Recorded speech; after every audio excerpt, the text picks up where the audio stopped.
Maka saya ingin jelaskan sekarang, ini sekedar pengetahuan ya.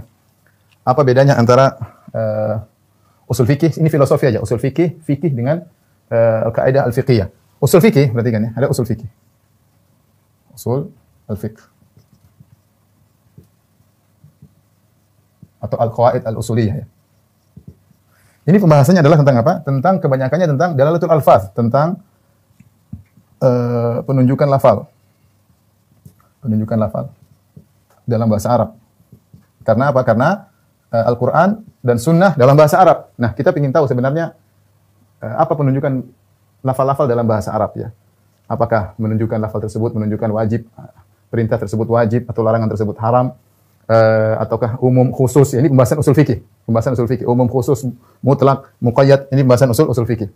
Ya, seperti misalnya contoh, setelah kita melihat bahasa Arab, ternyata dalam bahasa Arab al-aslu, ini contoh kaidah usul fikih. Al-aslu fil amr lil wujub misalnya.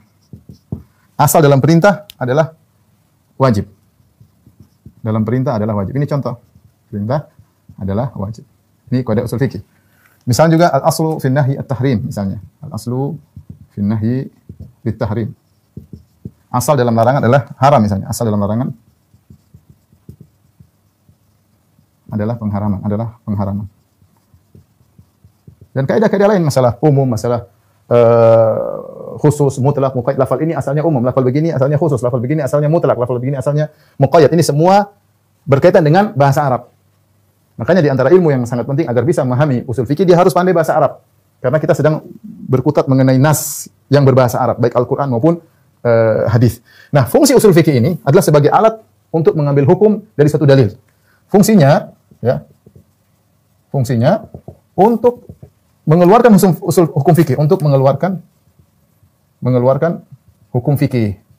Butuh usul fikih. Jadi usul fikih ini adalah alat untuk mengetahui hukum fikih dari suatu permasalahan. Ya. Contoh misalnya. Contoh kita bicara Nabi SAW dalam Sahih Bukhari dan Sahih Muslim, dari Abu Hurairah radhiyallahu anhu, Rasulullah SAW bersabda, aqimu shaf fi salat. Fa inna iqamat as-shaf min husni salat. Kata Nabi SAW, perhatikan, kata Nabi, tegakkanlah saf atau luruskanlah saf dalam salat. Ini perintah ya. Gampangnya luruskanlah saf. Kita punya kaidah bahwasanya asal dalam perintah adalah wajib. Rasulullah mengatakan aqimus shaf. Luruskan atau tegakkan saf. Berarti tegakkan saf dalam salat hukum asalnya wajib. Tetapi kemudian di akhir hadis kata Nabi sallallahu alaihi wasallam, fa inna iqamatas shaf min husnis salat. Kata Nabi, sungguhnya penegakkan saf itu atau pelurusan saf termasuk dari indahnya salat. Sehingga jumhur ulama memahami bahwasanya kalimat ini min husnis salat menunjukkan dari wajib dirubah menjadi sunnah. Asalnya wajib ya, seandainya Nabi hanya mengatakan aqimus shaf fi salat, maka kita bilang hukum asal perintah adalah wajib. Luruskan saf dalam salat, berarti hukumnya wajib. Tapi ketika dilanjutkan fa inna iqamatus shaf, caranya iqamatus shaf cuma dua dengan lurus dan rapat. Itu namanya iqamatus shaf. Ya, taswiyatus sufuf, ini sama semua ya. Ketika Nabi mengakhiri dengan perkataannya sungguhnya iqamatus shaf termasuk dari indahnya salat, maka dipahami hukumnya sunnah. Ya. Hukumnya sunnah. Kenapa difahami hukumnya sunnah? Karena min husni salat, indahnya salat itu lebih dari sekedar wajib. Ini contoh maksud saya. Ketika usul fikih ini gunanya untuk mengeluarkan hukum fikih dari suatu dalil, ya. Mengeluarkan suatu hukum fikih dari suatu dalil. Jadi dengan usul fikih kita tahu apa hukum merapatkan saf misalnya, hukumnya sunnah. Dari mana? Dalilnya ini, usul fikihnya kita mainkan, hukumnya adalah sunnah. Nah inilah berkaitan dengan usul fikih. Mungkin kita lanjutkan di sini.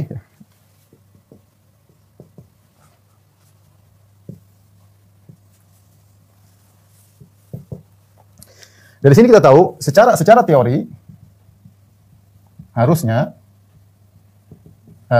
usul fikih dulu, ya, kemudian memunculkan hukum fikih. Karena hukum fikih tidak diketahui kecuali dengan usul fikih. Baru kemudian akhirnya menimbulkan kaidah fikihiyah. Kaidah fikihiyah. Apa itu kaidah fikihiyah? Kaidah fikihiyah adalah kesimpulan dari berbagai macam hukum fikih. Jadi bagaimana? Para ulama ketika mereka melihat hukum fikih banyak, mereka hukum fikih banyak. Ini sudah hukum fikih banyak, 100 200 mereka lihat. Dari 200 hukum fikih tersebut mereka ambil kesimpulan, ada kaidah. Nah, kaidah itu kesimpulan, dia muncul belakangan. Karena berdasarkan hukum fikih yang begitu banyak bisa diambil kaidah. Misalnya al-masyaqqatu tajlibut taisir, bahwasanya kesulitan mendatangkan kemudahan. Kenapa mereka lihat? Oh, ternyata kalau sholat nggak bisa berdiri, boleh sholat duduk. Kalau sholat nggak boleh duduk, Rasulullah bilang boleh berbaring. Nah, berarti ringan dong. Rasulullah juga misalnya kalau mau berwudu nggak ada air, boleh tayamum, boleh. Kemudian juga misalnya beramar nahi mungkar, kalau bernahi mungkar nggak mampu dengan tangan, boleh dengan lisan, nggak bisa dengan lisan, dengan hati. Nah, ini disimpulkan oleh para ulama. Ada kaidah usul fikih, kaidah fikih namanya al-masyaqqatu tajlibu taisir.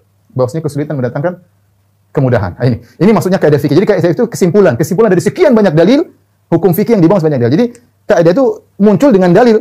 Justru ketika para ulama bikin kaidah mempermudah kita. Karena kesimpulan dari ratusan hukum fikih, yang ratusan hukum fikih ini dibangun di atas usul fikih, menimbulkan hukum fikih yang banyak diambil kesimpulannya. Seperti itu namanya kaidah fikih, dan ini bahasanya khusus. Ada kaidah al-qawaid fiqhiyah kubra, kemudian ada yang sugra, ada bahasanya tersendiri. Nah, jadi inilah apa namanya logika tentang usul fikih, dia alat untuk mengeluarkan hukum fikih. Kalau hukum fikih sudah terkumpul banyak, baru kemudian muncullah kaidah fikih. Sebenarnya demikian. Ini secara teoritis, namun para sahabat dahulu mereka ahli bahasa Arab.